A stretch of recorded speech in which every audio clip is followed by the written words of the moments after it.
Narodil som sa 15.12.1887 v dedine v Uhorsku. Onoho roku musel byť veľmi krásny sneh, lebo vplýval na celý môj život. Bol som vášnivým milovníkom maľovania snehu. Veľakrát mi zmrzli uši na nohách, som mal omrzliny, ale najväčším otrokom som predsa len ostal proti pólu decembra, letu a najmä horúčavám v čase žatvy. Mojou obľúbenou farbou bola žltá. Žlté šaty, žlté klasy, žltnúce listy v jeseni a žltá rúža, ktorú som prvý raz ako 8-ročný namaľoval. Maliarstvo mi bolo súdené.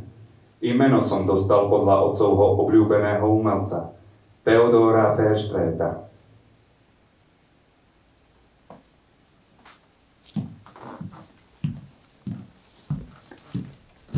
Prichádza matka.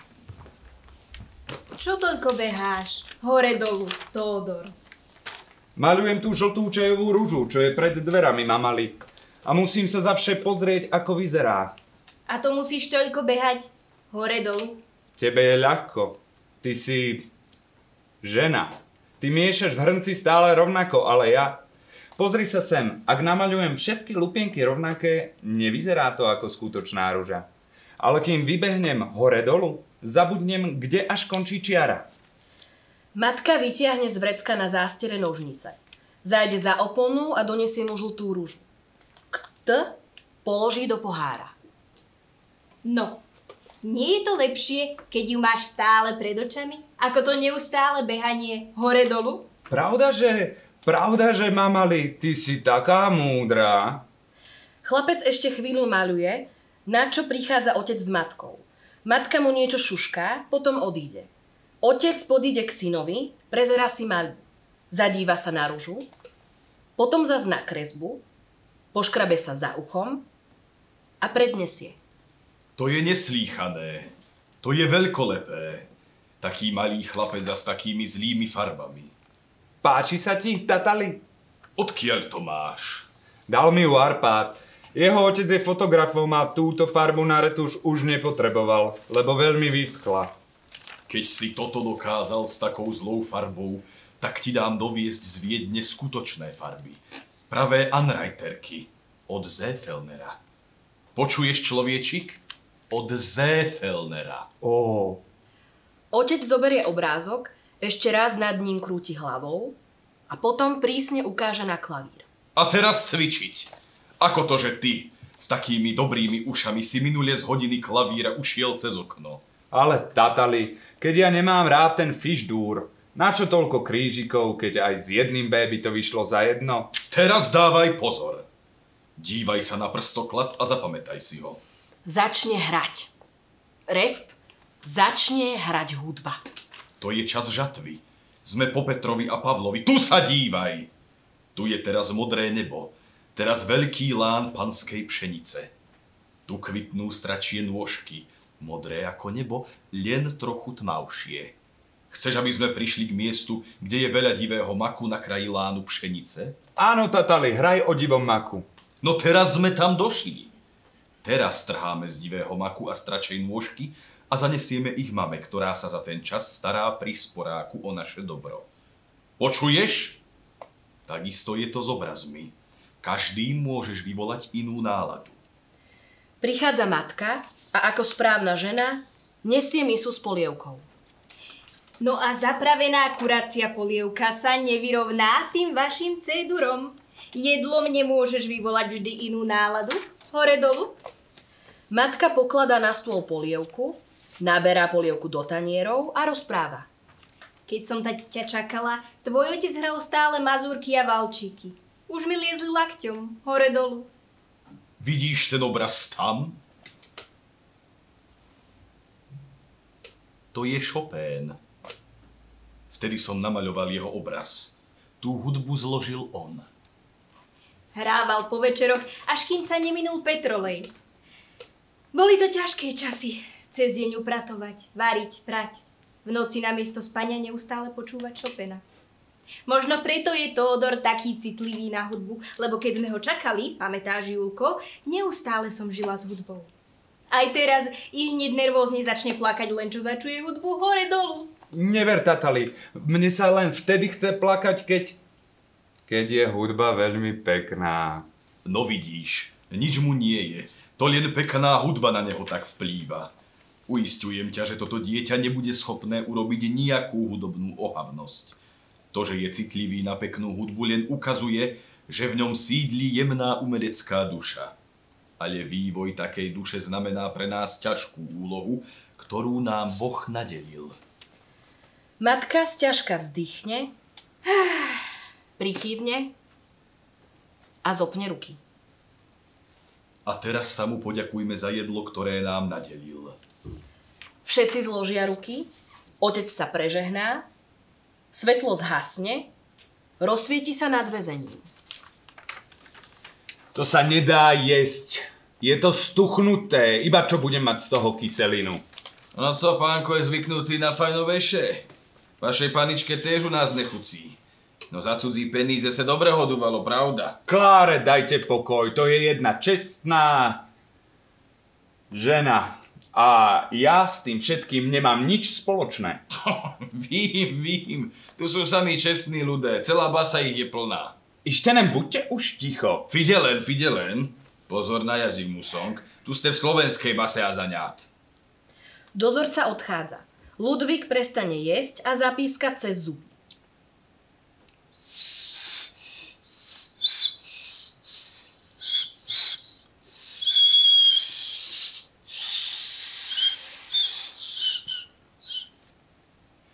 Muson nepokojne obchádza stôl, podopiera sa a trochu krýva. Ale si sa rozšupol, starký. Toľko slov naraz som ťa ešte nepočul povedať. Takže ty tu máš aj ženušku? Pekne. Škoda, že nevieme, ktoré je jej okno. Mohol by si jej spievať. Na čo, Musong, nechcel by si zaspievať? Tak poriadne, z plných plúc. Napríklad túto. Rež a rúbaj do krve. Ale vieš, čo ti poviem? Okrem slnka a lesa mi v tej base najviac chýba hudba. Hráš na niečo, Musong? Hrám na klavír, orgán, husle aj čelo. Možno potom nesieš taký hlupák, ako vyzeráš. Človek, čo vie hrať na toľké nástroje, nemôže byť hlúpy. Naučil ma to môj Tatali. Ludvík prekvapene pridvihne hlavu. Ja som otca nepoznal. Asi ani mama nie. Hrať na husliach ma naučili cigáni. To boli časy. No čo, dnes nebudeš driapať papier? Muson na neho pozrie, potom sťažka, pomaly, sadá za stôl, vyberá papier a začne písať.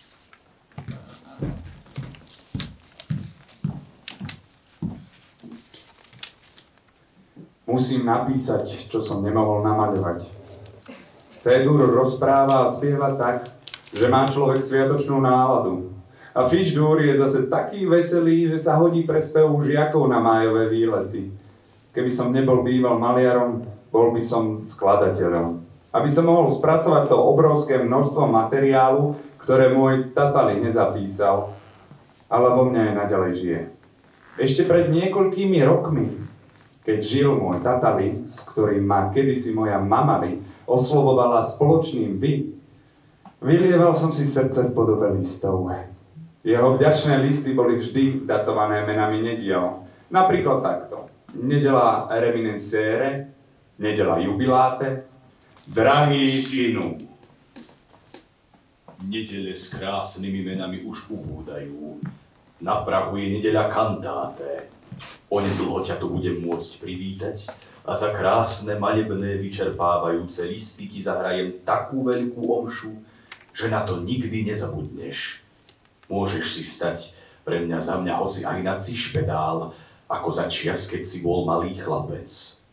Aby som nezabudol, lebo tento list píšem cez hodinu klavíra, posielam ti veľa boskov a objatí za reprodukciu, ktorú si naposledy poslal a na ktorej sedí sedliečka s tvárou Madony na voze.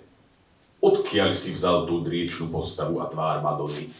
Ty, tak takí sú tam v Mihalvári ľudia. Skoro by sa oplatilo tam presťahovať. Svetlo zhasne, rozsvieti sa nad väznicou. Väznica je oddelená, povedzme, mrežami. Tam už je dozorca a Klára so spoluväzenkyňou Veronou. Povedzte, ako sa má môj muž? Dokedy ho tam budú držať?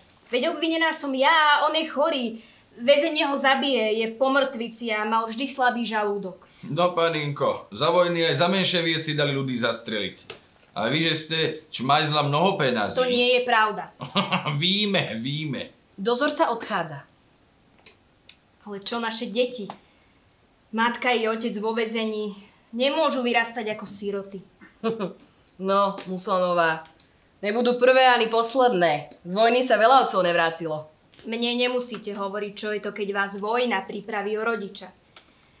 Môj otec bol v prvej vojne ako vojenský lekár. Nemala som ani 11, keď som ostala polosirota.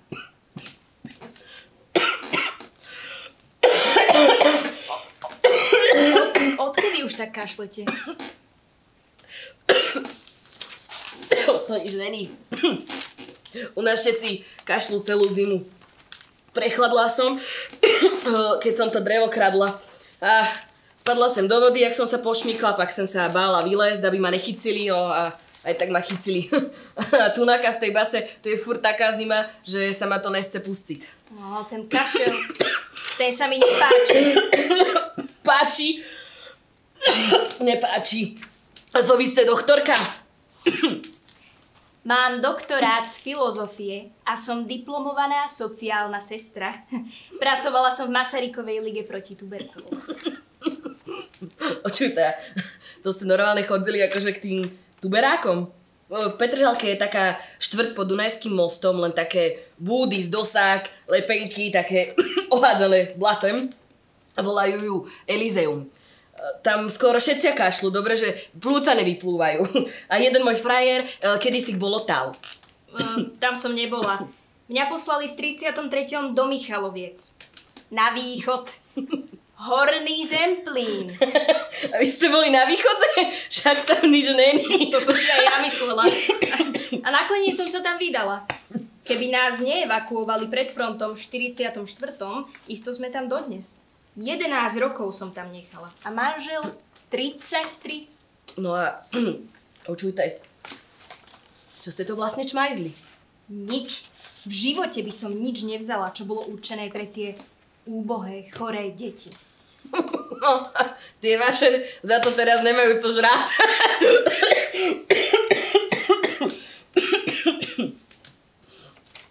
Musonová, máte tu list. Píše vám nejaká Edith Judith Musonová.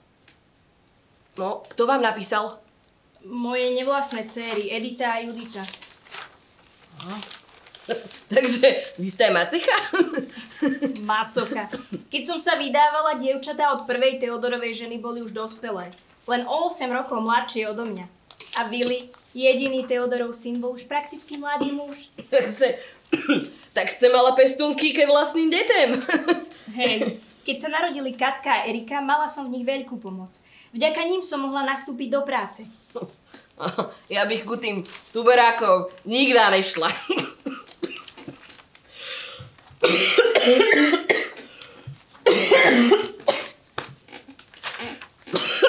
Nein. No tak, starký. Nein, Zobuď Irena! Zobuď sa. Kde som? Kde by si bol v base? Dajaká mora tak nejavila. Kričal si, až som sa bál, že príde dozorca. Snívalo sa mi o mojej prvej žene. Ale tak, hádam, to nebude až také zlé, že by ju mali popraviť. No, o smrti mojej prvej ženy. Aha, takže tá terajšia je už druhá? Tretia. Ty sa nezdáš, Musong. Čo som kričal? Čo ja viem. Bolo to po nemecky. A Fritzom ja rozumiem len Heil Hitler a Halt a Schnell. No vidíš. A ja som musel nemčinu aj učiť. Žena mi pomáhala opravovať zošity. Ktorá z tých troch? Tá prvá. Mala aj meno? Volala sa Irena. Irena Grundová, dcéra vysokého štátneho úradníka v Záhrebe. Zoznámili sme sa pri Balatone, bol som tam maľovať na študijnej ceste. Dievča na úteku z domu. Chceli ju vydať za nejakého boháča a ona nechcela. Gurážna ženská. Takže ty si aj maliar? Tak by si mi mohol urobiť portrét. Skôr ako tu zgegnem. Už nemaľujem. Nehovor, maliar čo prestal maľovať? Si predsa pravák. Písať môžeš, prečo nemaľovať? Tomu nemôžeš rozumieť. Jasné, kto by vám, buržujom, rozumel. Aký som ti ja buržuj? Každý, kto sa mal kedy venovať maľovaniu, písaniu alebo muzicírovaniu, je buržuj. Vieš ty, aká je to robota, maľovanie? Koľko sa maliar namrzne vonku v plenéri, keď maluje zimnú krajinu? Alebo akú páľavu musíš zniesť, keď maluješ žencov v poludnejšom slnku? A to všetko v jednom postoji, sústredený. Pot ti steká za golier, komáre štípu. A potom hlboko do noci premýšľaš, akú kompozíciu zvoliť, aby si ten výjav čo najlepšie namaľoval. Ale nesťažujem sa. Robil som to rád, robil som to z hĺbky srdca a za to som dnes vďačný. Závidím ti. Ja viem len, čo je to otročiť vo fabrike. A krátke chvíle pri husliach. Ale aj tie mi rozbili fríckovia. Moje nočné mory sú o nich. A o povstaní. Bol si v povstaní? Nebol. Hoci u nás je veľa chlapcov, ktorí odišli do hôr. U nás sú také hory, Musong. Tam by sa ti malovalo. Pre mňa hory nie sú zaujímavé. Zakrývajú priveľa obzoru. A neprepúšťajú dosť svetla. Nevieš si ani predstaviť to nádherné, hrejvé, zemplínske slnko, tú nádhernú modrú oblohu, tú nádhernú zemplínsku dievčinu v širokých sukniach vo farbách, ktoré doteraz nik nepoznal. Ešte aj teraz, keď zavriem oči, vidím to svetlo. Cítim letnú vôňu obilia, kvitnúcej lúky a počujem zvuk kostolíka v diaľke. Poďme spať, ešte je tma. Ja nemôžem spať. Nad ránom je to najhoršie.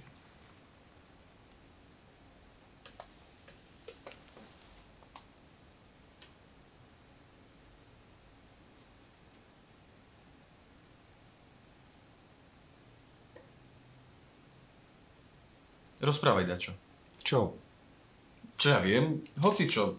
Hoci aj o tom svojom maľovaní. Koľko ti napríklad trvalo namaľovať jeden obraz? To bolo rôzne. Niekedy ti práca ide, si ako vo vytržení a istý si tým, čo robíš. A niekedy, raz zajde slnko, inokedy sa rozprší, trápiš sa s farbami. To nie je ako keď ideš vymaľovať steny domu. A koľko si za to zarobil? U nás jeden ukradol obrazy z kostola a takú basu mu naparili, ako by ukradol prinajmenej hrudu zlata. Maloval si aj pre černokňažníkov? Koho? No, pre černokabátníkov. Do kostola. Obrazy. Aha, maľoval. Veď mi aj ľudia na dedinách často hovorili.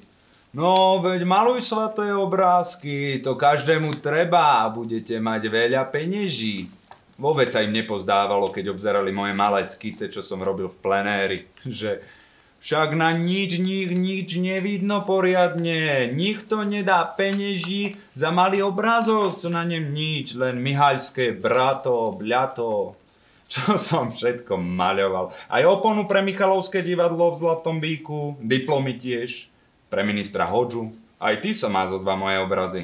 Portretoval som továrničky Grófy, Grófku Stárajovú, moju priateľku Grófku Lesnaj. Tu som maľoval niekoľkokrát.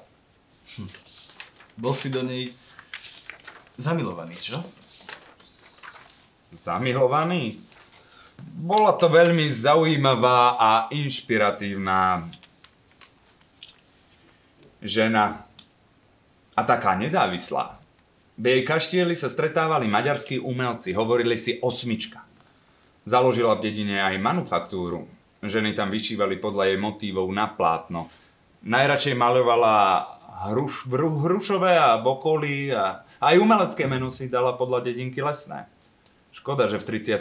emigrovala do Ameriky. Kto vie, čo s ňou je teraz. Naposledy som ju videl v lete v 38. Toľko o nej rozprávaš, ale o svojej druhej žene si mi ešte nič nepovedal. Moja druhá žena? To bol môj životný omyl. Zamiloval som sa do jej hlasu. Doma už to nebola pekná pesnička. Daj pokoj. Bola to Talianka, tak sme mali také talianské manželstvo. Svetlo nad druhú časť. Na scéne sa oblieka modelka, Muson stojí pri plátne, do toho vrazí Ursula, Musonova druhá žena. Ja som to vedela. Takže tak sa tu pracuje. Ursula, nerob scény, ja pracujem a vieš, ako neznášam, keď ma pritom niekto ruší. Vidím. Dobre vidím, na čom pracuješ. Fuj, že sa nehanbíš. Toto si robila aj svojej prvej žene, čo? Nečudujem sa, že sa tá chuderka tak skoro pominula. Moja žena zomrela na tuberkulózu, Soja. A ty veľmi dobre vieš, čo som si preto vytrpela. A tiež si vedela, že si berieš umelca. Hej, umelca! Kurevík si, kurevík a nič viac! Soja, prestaň, počujú ťa ľudia. A nech si počujú. Budem kričať, aby si vedel, len nech to všetci vedia. Kurevík! Ty si uvedomuješ, že mi tým kazíš reputáciu? Toto je malé mesto. Ako tu asi budem predávať obrazy a ako sa mám sústrediť na prácu, ktorá mimochodom živí aj teba? Hej, živí, lebo ja behám po vlakoch a studených hoteloch a predávam tvoje obrazy. A dokážem postaviť aj cenu, za ktorú by si ty nikdy nič nepredal. Ma niente, signor artista, čo si ty kedy predal bezo mňa, ty kurevník? Mám objednávky. Iste objednávky. A preto sa stále sťahujeme z podnájmu do podnájmu do piči! Áno, objednávky. Pracujem od rána do večera, aby som uživil rodinu, zatiaľ čo ty. A už ani deťom neuvaríš. A čo si naposledy povedala Vilimu? To ani nechcem riešiť. Takže ja nič nerobím, hej? A čo moje písanie? To ti nie je robota, pán umelec, len tvoje maľovanie, ty kurevník! Svetlo nad väznicu. Takže si ju podvádzal? Žiarlivá žena nepochopí, že na druhú alebo dobrú výstavu patria aj akty. Že umelec musí mať svoj model. Aj moja mama bola pobúrená, keď videla prvý raz na výstave akty, čo som namaľoval. Ale Ursula, škoda reči. Z čoho všetkého ma tá obviňovala, to by človek za jeden život nestihol.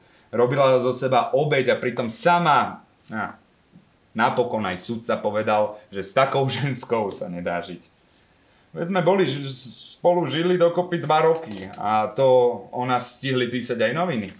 Vraj výjavy z Montmartu v Michalovciach. Vidíte ho? Vidíte?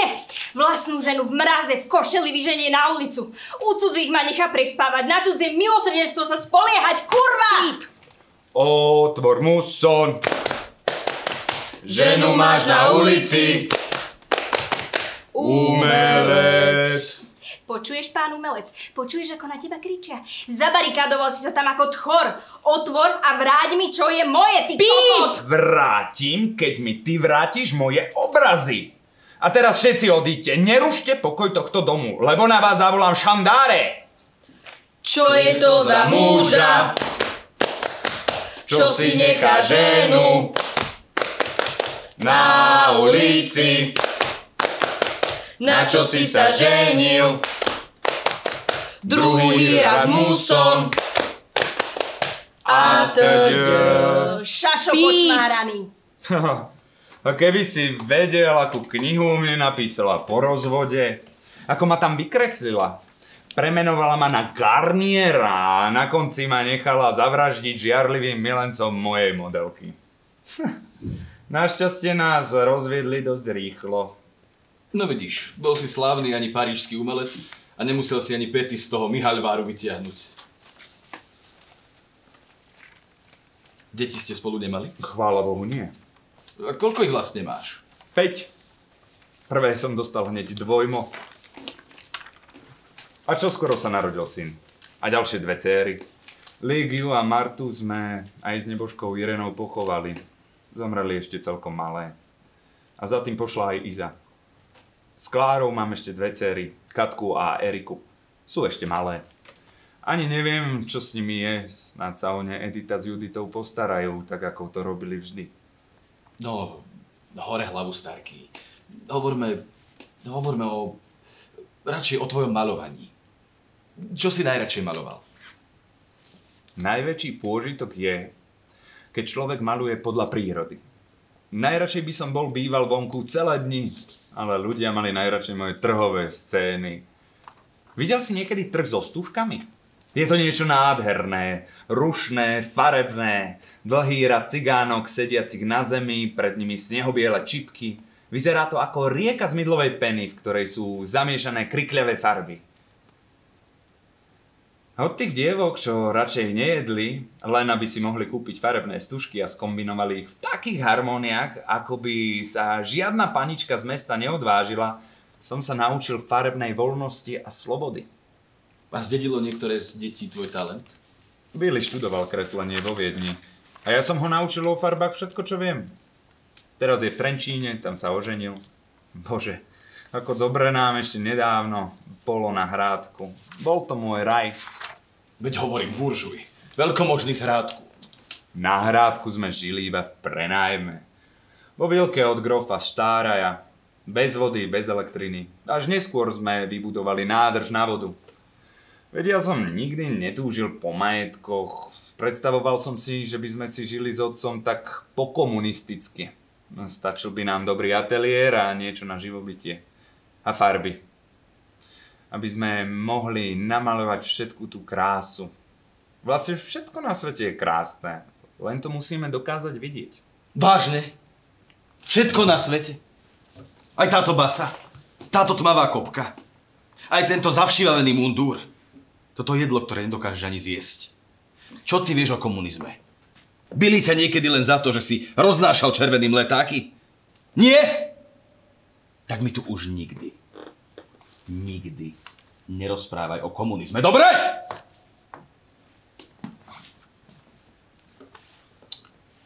Takže ty si komunista. Hej. Ja som politický väzeň, Muson. Ja som nič neukradol. Ani ja.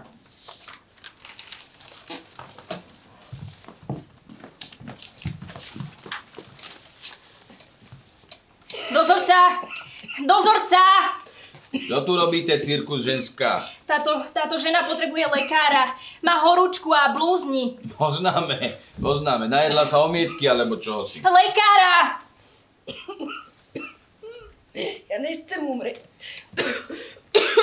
Nenechávajte ma zemrieť. Ja som ešte nič som nezažila a deti mám.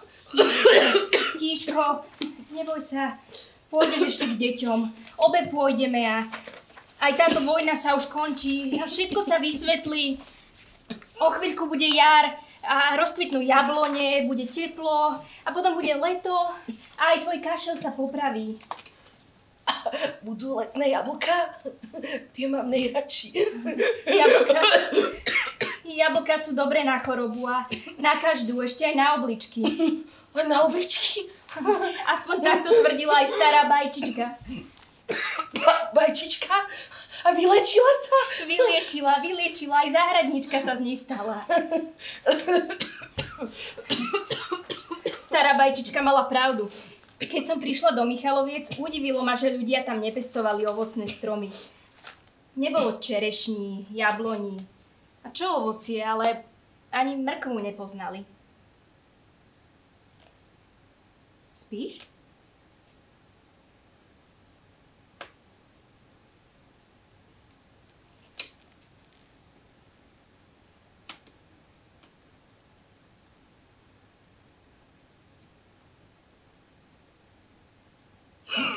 Nespím. Vyprávaj mi dačo ešte o tých tuberákoch. Kto by už chcel počúvať o chorých? Keď som o nich rozprávala Teodorovi, dospel k názoru, že je to príliš ťažká práca pre jeho ženu.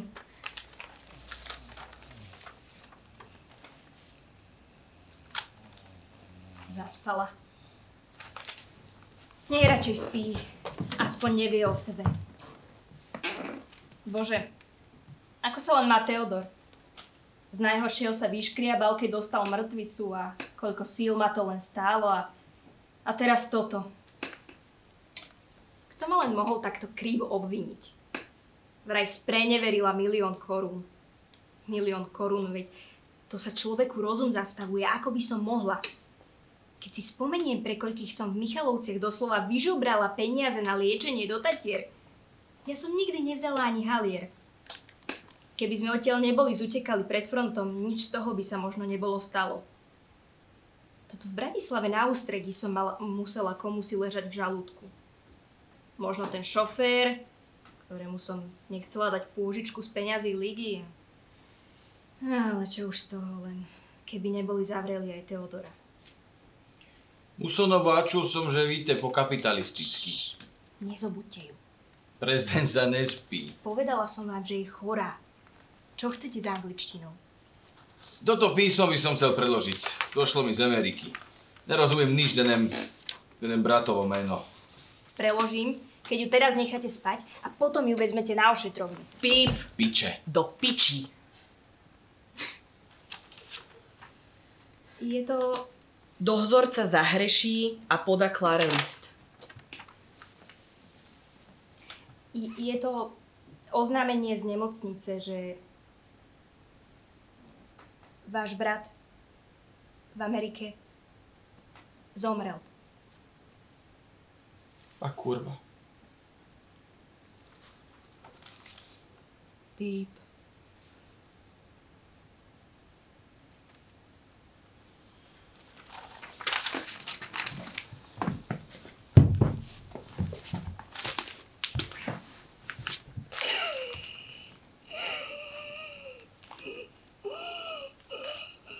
Sonova, som nevedela, že viete po anglikánsky.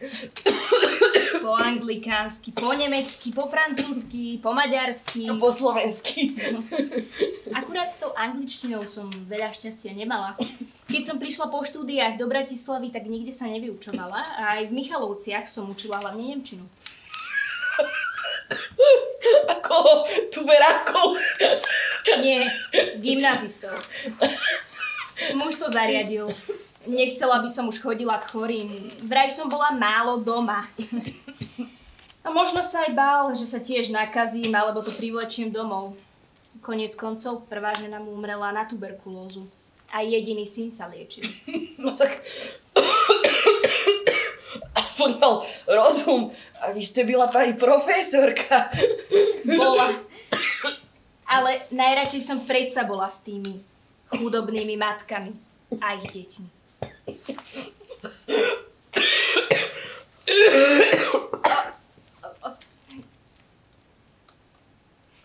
Otvorte! Pomoc! Pomoc!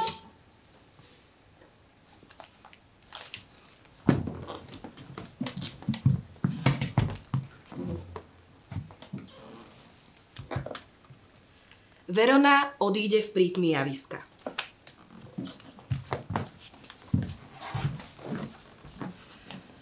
Keď sa rozsvietí, je Klára sama, schúlená do seba a sedí na posteli. Prichádza dozorca, vedie novú väzenkyňu, sotí ju do cely. Máte tu novú, neže vám tež umre. Cez deň je zakázané ležať.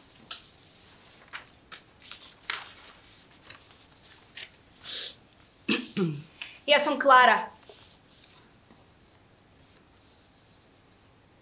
Bežne podávate ruku vrahyniam? Róza.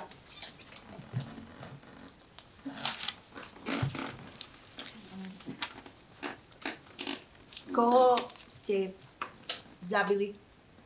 Koho? Skôr čo? Čo som zabila?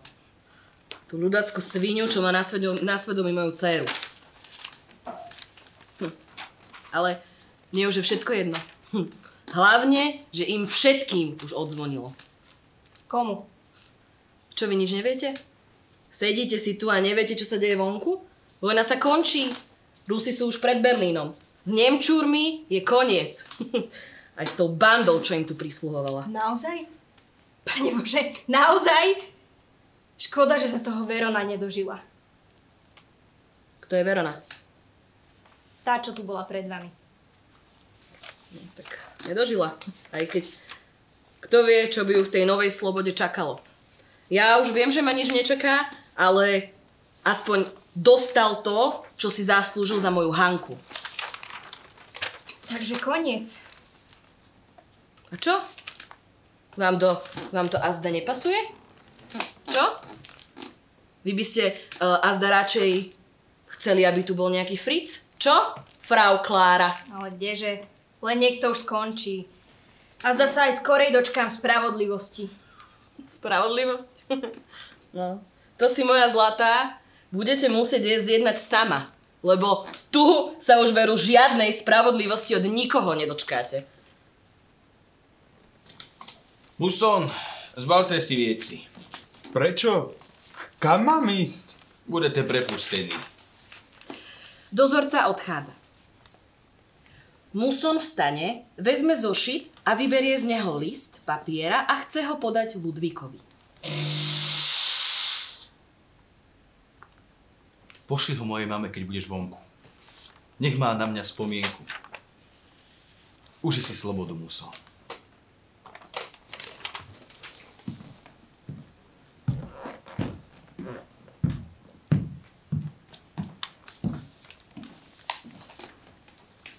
Teda tak je to. Tu niet pomoci.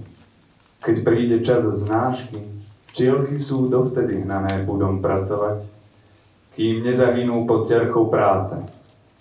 Raz i ja tak zahyniem. Ale ak sa nepodvolím tomuto pudu, nenájdem pokoja.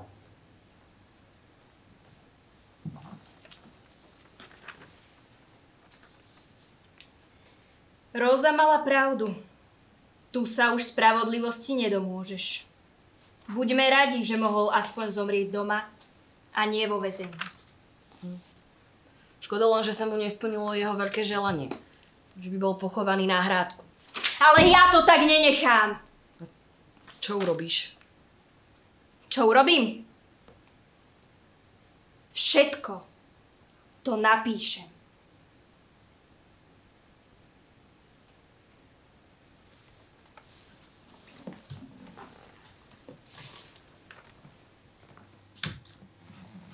Maliar Muso je mŕtvy.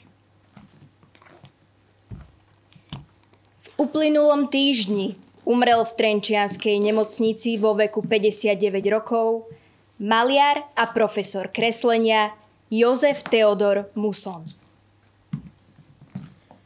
Nebohý prišiel z Francúzska do Michaloviec, aby tu vyučoval na strednej škole kreslenie.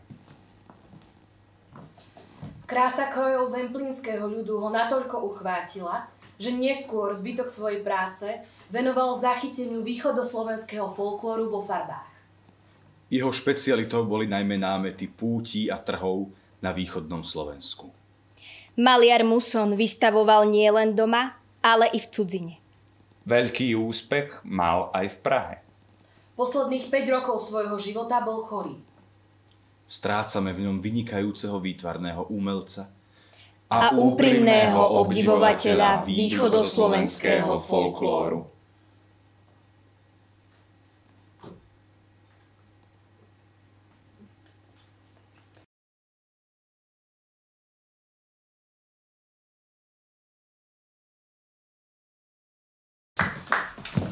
Ďakujeme za scenické čítanie a teraz bude nasledovať diskusia s tvorcami, teda s tvorcami, s hercami a s režisérom. Takže poprosím Martina, aby zišiel dole.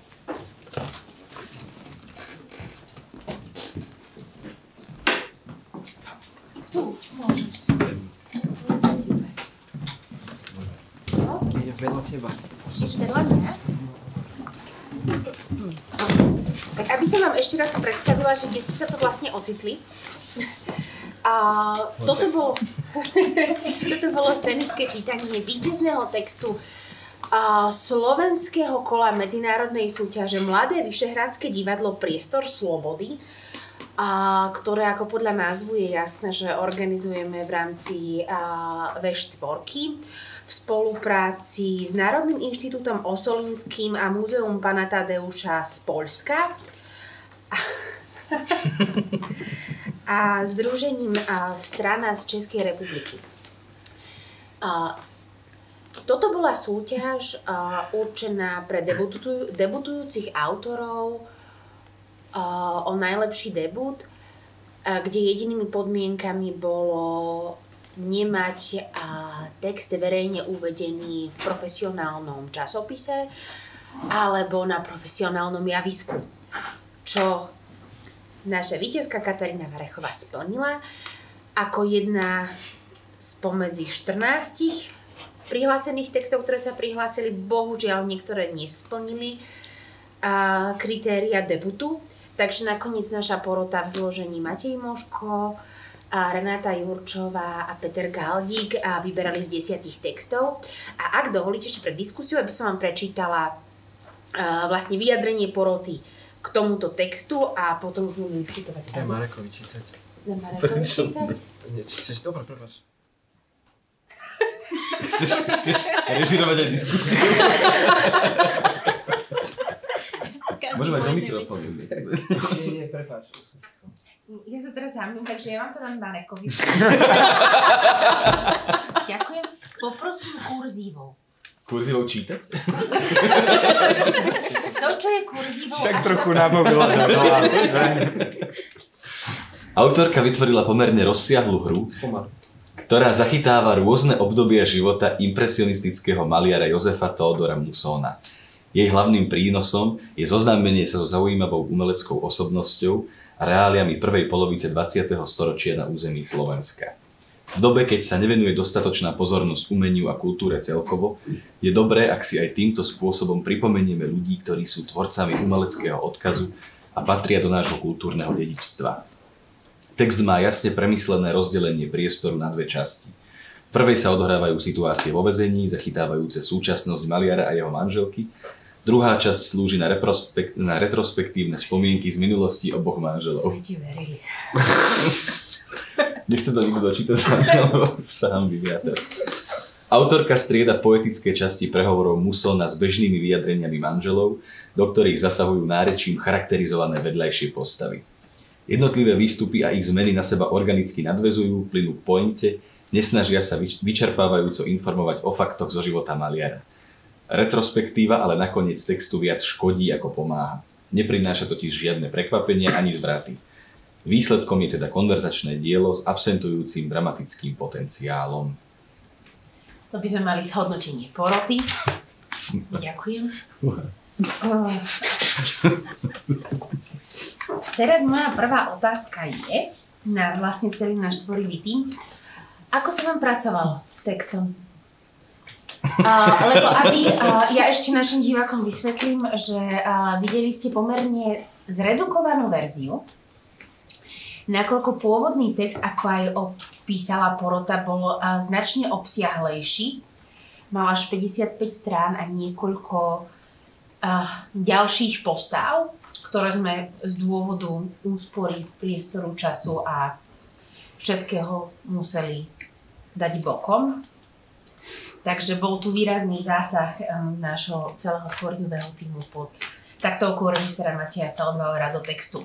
Takže preto sa pýtam, že ako sa vám teda s textom pracovalo a čoho ste sa najviac držali pri práci? Lebo vy ste všetci profesionálni herci. Aký je rozdiel pracovať na inscenácii a takto pracovať vlastne s absolútne neznámym textom, ktorý je navyše aj debutujúceho autora a aj v rámci scenického čítania? Že v čom to pre teba predstavuje rozdiel?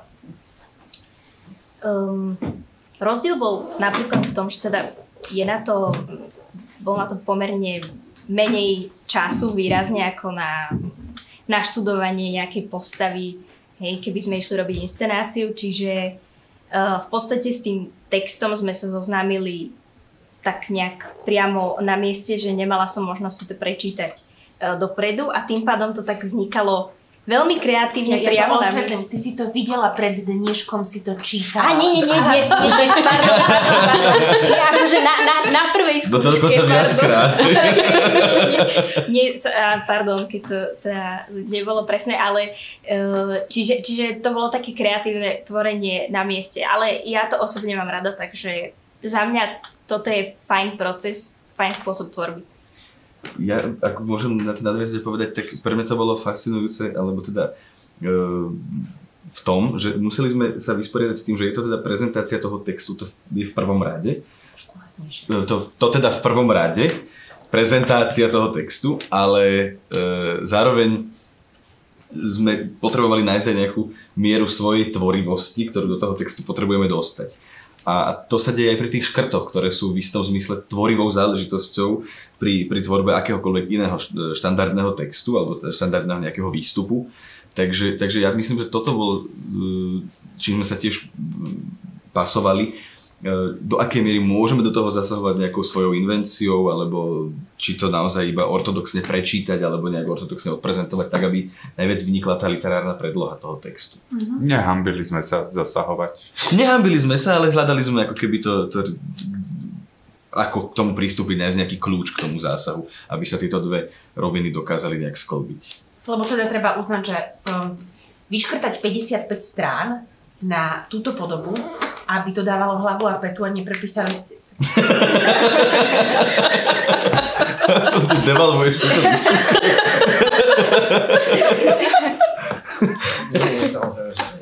Neprepísali ste úplne, ako by nepošliapali to gro toho pôvodného textu, nie je úplne jednoduché. Teda, nie je, ale ako sa vyjadril niekto z porodcov, tak vlastne tie pasáže, ktoré boli vyškrtané, nejakým spôsobom neposúvali ďalej ten dej. Takže to ako teda, ja len súhlasím so slovami mojich predrečníkov.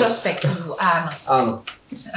A že v podstate, aby som to doplnila možno, že len zopakovala, že pri inscenačnej tvorbe, kde pracujeme s textom, ktorý povedzme je autorský, tak väčšinou nejakým spôsobom ten autor aspoň prinesie trošku svetla do toho, že prečo zrovna tieto postavy tam sú a tak ďalej. Tým, že teraz sme nepracovali s autorkou tohto textu, tak bolo niekedy otázne, že keď vyškrtneme nejakú konkrétnu postavu, ktorá pre ňu tam asi má nejaký zmysel, pre nás to bolo len ako keby zbytočné informácie navyše, tak v tomto to môže taká iný spôsob tvorby, zamýšľať sa presne nad tým, že či ju tam nechať, pretože asi tam pre niečo bola zvolená táto postava a má nejakú...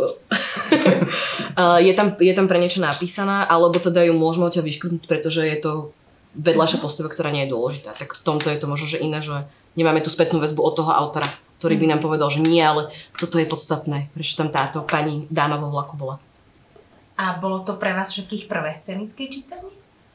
Či už ste robili predtým scenické čítanie?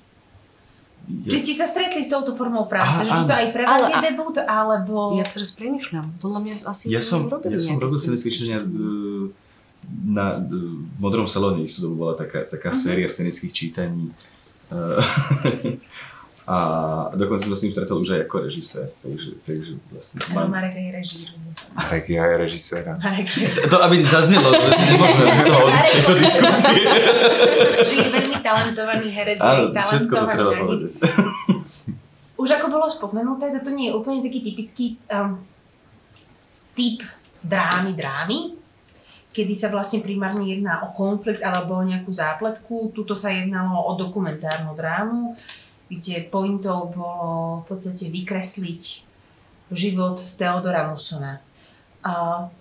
Aký je rozdiel v práci na dokumentárnej dráme a na klasickej dráme, kde sa vlastne držíte toho dramatického oblúku a nejakého konfliktu pri budovaní postavy a celkovo aj práci so situáciou, že ako sa vám s tým pracuje a čo pri tom... Aké iné prostriedky pri tom používať? Tak pri tej dokudráme je to o niečo náročnejšie v tom zmysle, že tam treba dodržať tie isté fakty, ktoré nevždy sú zaujímavé alebo teda dramatické. Kdežto pri tom texte sa ponúka viac možností, ako ohýbať s realitou a s pravdou. Takže pri tomto texte by sme si nemohli dovoliť teraz nejak falšovať nejaké fakty. Čiže je to tam akoby, je to trošku také stiesňujúce za mňa. Tak je pravda, že je treba vnímať rozdiel medzi dokumentárnou drámou a dokumentárnou drámou, lebo niektorá tá dokumentárna dráma dokáže vyťažiť z tej reality dostatok dramatických situácií a v tej chvíli sa bavíme na rovnocennom texte s akýmkoľvek iným dramatickým textom. Kdežto tu nehovorím, že celý ten text, ale sú tam momenty, ktoré som nazval možno až tak encyklopedické, že sú skrátka, že ten monológ je jasne napísaný preto, aby divák dostal informáciu o tom, že čo zažila tá postava treba za posledných pár rokov. Táto hra pojednáva o postave maliara Theodora Musona, o ktorom som ja úprimne predtým nepočula. Čo je ale tak trošku škoda, lebo ja som potom zisťovala, že v priebehu toho, ako som sa niekde vyvíjala z prvoka na človeka, tak som, keď som objavovala slovenské osobnosti, tak som zistila, že my máme strašne veľa zaujímavých ľudí aj v našej histórii, za ktorých sa či už, nechcem to povedať úplne, že hanbíme, ale nestotožňujeme sa s nimi ako so súčasťou našej identity kultúrnej. Či ste sa s tým už predtým stretli? A že či to nejak vnímate podobne? To, že ako by sme mali tendenciu odstrihnúť našu minulosť aj v rámci takýchto zaujímavých osobností, ktoré napríklad ako Theodor nemajú úplne jednotnú tú nacionalitu. Áno, pretože v tej dobe to proste nebolo potrebné a nikto to nepovažoval, nemyslím, že nikto, ale proste nebralo sa to až tak do úvahy, tá príslušnosť k tomu národu, ako skôr tá geografická lokácia, že ako to vnímate, tento aspekt našej kultúrnej neidentity? Že my sme vlastne takí vykorenení, takí dosť vlastne... Tak akože my tú históriu máme takúto súčasného Slovenska dosť krátku, tak možno to je aj tým trošku spôsobené. Ja rozumiem, ale nerozumieme si, Jirko, že ja to skôr myslím tak, že sa zameriavame na to konkrétne pomenovanie Slovenska, že odkedy dokedy je Slovensko a zrazu nevnímame tých ľudí, ktorí na tomto území žili a tvorili. Ale ja si myslím, že to súvisí akoby aj s tým, že akoby tou pamäťou toho národa. Vieš, že predtým to bolo nejaké Uhorsko, tak Musona môžeme zaradiť do Maďarska, alebo aj v Prahe mal úspech. takže možno je to týmto spôsobené, že sme vlastne strašne mladí. Ono možno aj po rozdelení Československa sa viacero tých významných osobností prihlasilo českej národnosti.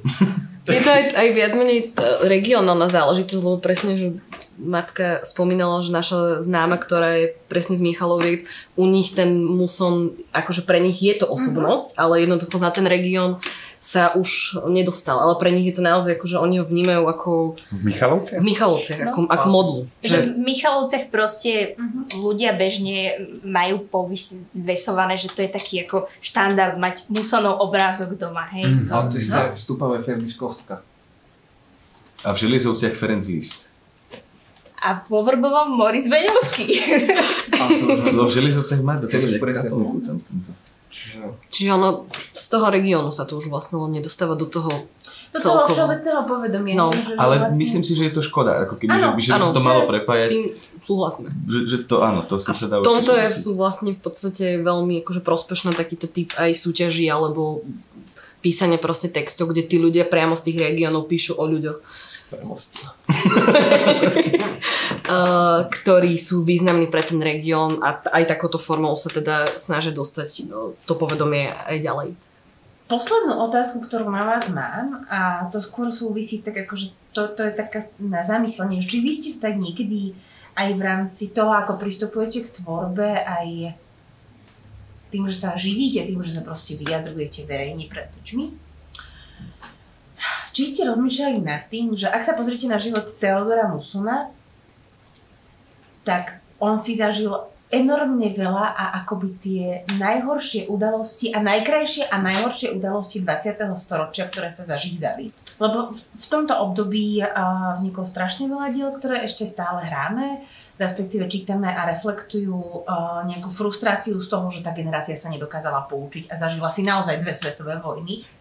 Ja si myslím, že to je... že sa to nerozlišuje až tak od tej súčasnosti. Teda. Ale to nechcem na tým prirovnávať nejakú svetovú vojnu k nejakým súčasným udalostiam, ale v podstate a my sme si zažili socializmus ako zlé obdobie, neskôr demokraciu. Koľko máš rokov? Ja konkrétne nie, ale my ako národ, alebo teda a demokraciu ako nejaké mohli nazvať nejaký rozmach, aj keď tiež sme tam narazili nejaké úskalia v slovenskej histórii. Ale vlastne by to malo byť akoby nejaké pozitívne obdobie, potom pandémia a tak ďalej, že akoby tie turbulentné obdobie podľa mňa trvajú. Tie svetové vojny majú stále na nás nesmierny vplyv a dopad, žiaľ Bohu, stále aj chvála Bohu, aj žiaľ Bohu. Ale teda, že podľa mňa to každé to obdobie, alebo každý ten nejaký život človeka, nejaké takéto tragédie a naopak pozitívne nejaké udalosti spoločenské obsiahne. Ale vieš si predstaviť, že by sme si zažili taký prepad? Lebo ja úprimne, keď počúvam svoju babku rozprávať o druhej svetovej vojne, ona mala vtedy 8 rokov, ja mám pocit, že to je ako keby z inej planéty, že to nemôže byť reálne, že aj to, čo počúvam, že ja si už ani to rozprávanie ľudí z Ukrajiny neviem reálne predstaviť. Že pre mňa je to stále, že áno, počujem to, ale neviem si predstaviť, že to žijem. Že vieš si predstaviť, že by sme zažili takýto prepad? Nechcem si to predstavovať, lebo je to bohužiaľ príliš blízko, ale je to desivé. Ale napríklad, keď sa rozprávame o svetovej pandémii, ktorú sme zažili, už keď sa aj my o tom rozprávame a pamätáme si to, zažili sme to, tak už ja sám neverím niektoré veci, ktoré sme zažívali, že naozaj sme... To je pravda. Vieš, že to je tak, že to zrazu je... To vytisníš, áno. Nepredstaviteľná záležitosť. Teraz neviem predstaviť, že by sme žili tak ako v 20. v apríli, trebárs, hej?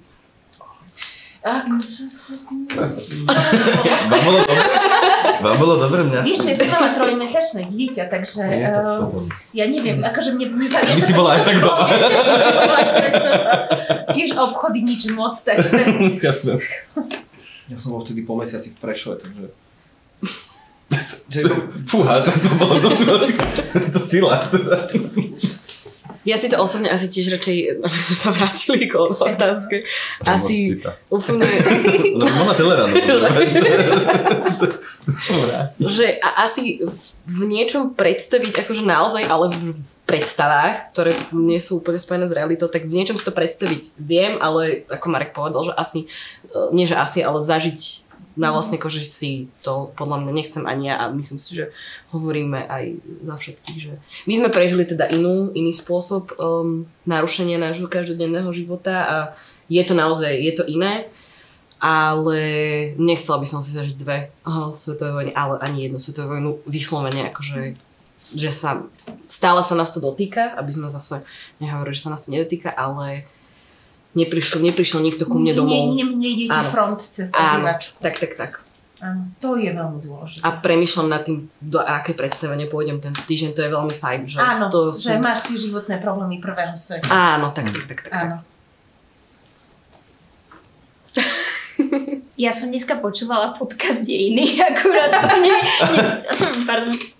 nejdem rozprávať akože obsah, ale je to vlastne zaujímavé, keď si človek nejak prejde tie prieskumy, čo teraz aj idú na Slovensku a čo sa týka nejakého šírenia nenávisti a proste všetky tieto smutné fakty, tak áno, že nevieme si to predstaviť, ale že tá analogia medzi tým, čo sa dialo pred druhou svetovou vojnou a vlastne, že aké sú nálady teraz, tak je to celkom desivé, čiže nechcem si to predstavovať, ale možno, že by sme si to mali predstavovať trošku živšie, že je to taká dosť reálna hrozba, bohužiaľ.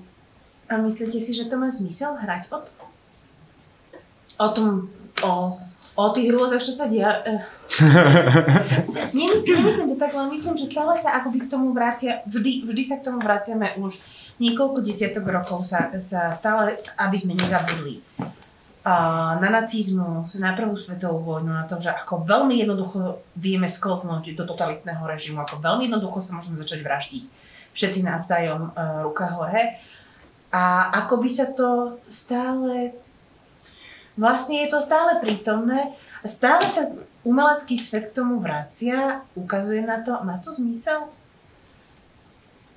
Mne teraz napadla taká, neviem, že či to bude k veci, ale ale že má to zmysel, lebo musíme si tie veci pripomínať, musíme na to upozorňovať. Ale ja mám niekedy dojem, že tých umeleckých stvárnení týchto hrôz je tak veľa, že sa to míňa účinky v tom zmysle, že naozaj sa to stáva takou akoby samozrejmosťou, idem na nejaké predstavenie, samozrejme, keď bude tam nejaká narážka na extrémizmus, alebo nejaká narážka na niečo také. A ešte by sme si mali asi uvedomiť to ako tvorcovia, že tá zodpovednosť toho, že keď o niečom takom robíme, tak naozaj by to malo aj teda dopad. Že možno to, ako je toho veľa, a nehovorím len o extrémizme, tých tém je mnoho. Teraz začína byť veľká téma ekológia, ktorá sa v divadle naozaj v každej inscenácii takmer, keď to vidím, tak je... Musíš, máš kolónku na fonde na podporu. Ja viem, ale práve o tom hovorím, či to nie je kontraproduktívne, že to sa stáva takou samozrejmosťou, že jasne, vieme všetci, tento problém tu je. Dobre, žijeme si ďalej. A neponúkaš riešenie, len na neho ukazuješ. Áno, proste máme problém, ekológia, áno, je to celé zle. Super. Väčšinou na neho ukazuješ prostredníctvom strašným veľkým množstvom plastu. Čím iným? Prstom.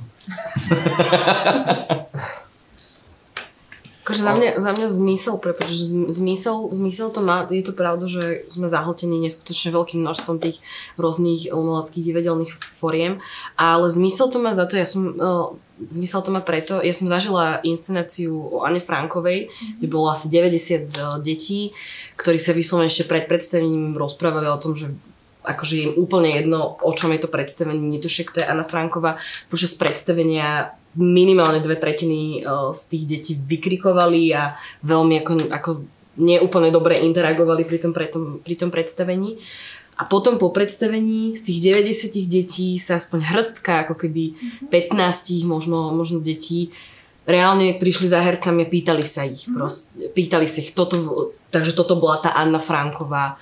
A už sa tam rozprávajú o tom, že čo si môžu prečítať a tak ďalej. Čiže zmysel to má. Je to síce veľmi na dlhé teraz, po maličkých krôčikoch, ale podľa mňa zmysel to má, lebo ak si z 90 detí, aspoň 15 detí zrazu pochopí to posolstvo predstavení o Anne Frankovej a nebude to pre nich ulievačka za školu. Áno, a hlavne akože pre mňa bolo fascinujúce, ale akože veľmi nepríjemné prekvapenie, že vyslovene boli až vulgárni voči tomu predstaveniu, voči tej osobnosti alebo osobe, ktorá sa tam vlastne prezentovala. Čiže ak aspoň tých 15 detí si z toho zoberie niečo. A trošku sa skultivovalo. Áno, tak ono to svetielko také na tuneli existuje. Podľa mňa to má zmysel, ale najmä na tých veľkých scénach, kde akoby už samotný ten priestor tých veľkých divadiel je aj v hlavách týchto študentov a študentiek nejaký s rešpektom idú tam. Sú to iné osobnosti a oveľa väčší dosah majú tieto veľké scény. Tu môžeme fidlikať nejaké evangelia podľa Kevina, ale to ide na to 20 ľudí a čo? Tí 20 ľudí sú toho istého názoru, tak si tak potlepkáme po pleci. No. Ale mňa to dojalo. A tak tiež? Mňa to dojíma. Už nepamätám, kto to robil, ale možno... Veľmi dobre, dlho som nevidela nič lepšie. Že má to zmysel, ale treba akoby... To už je 2 roky moderný. Viac z vrchu. Že keď aj predsa len, že sú to akoby známe osobnosti, ktoré prezentujú tie názory, tak im je oveľa väčšia šanca, že sa akoby nejak preklopí ten názor a to povedomie aj s tým iným ľuďom. To som ja, aby si mi vravil, že nehajujte. Kto si ty, aby si vravil, že nehajujte, no? To je veľmi pekná myšlienka na záver. Aspoň niečo. Má niekto z publika nejaké otázky na náš tvorivý tím? Môžeme sa možno aj menovite opýtať. Tu v predných radách sa krčia. Ak nie, tak ja by som uzavrela túto diskusiu takým pozitívnym posolstvom, že kto si ty, aby si...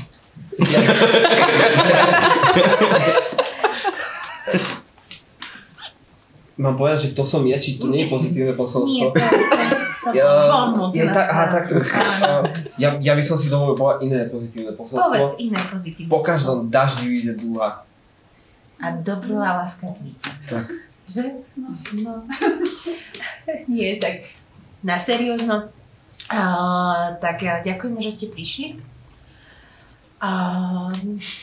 Toto bol text Kataríny Marechovej Letné svetlo o 5:30, ktoré vyhralo slovenské kolo medzinárodnej súťaže o dramatický debut Mladé divadlo, Priestor slobody a ja vám ďakujem za návštevu a dovidenia. Ďakujem. Ďakujem veľmi pekne.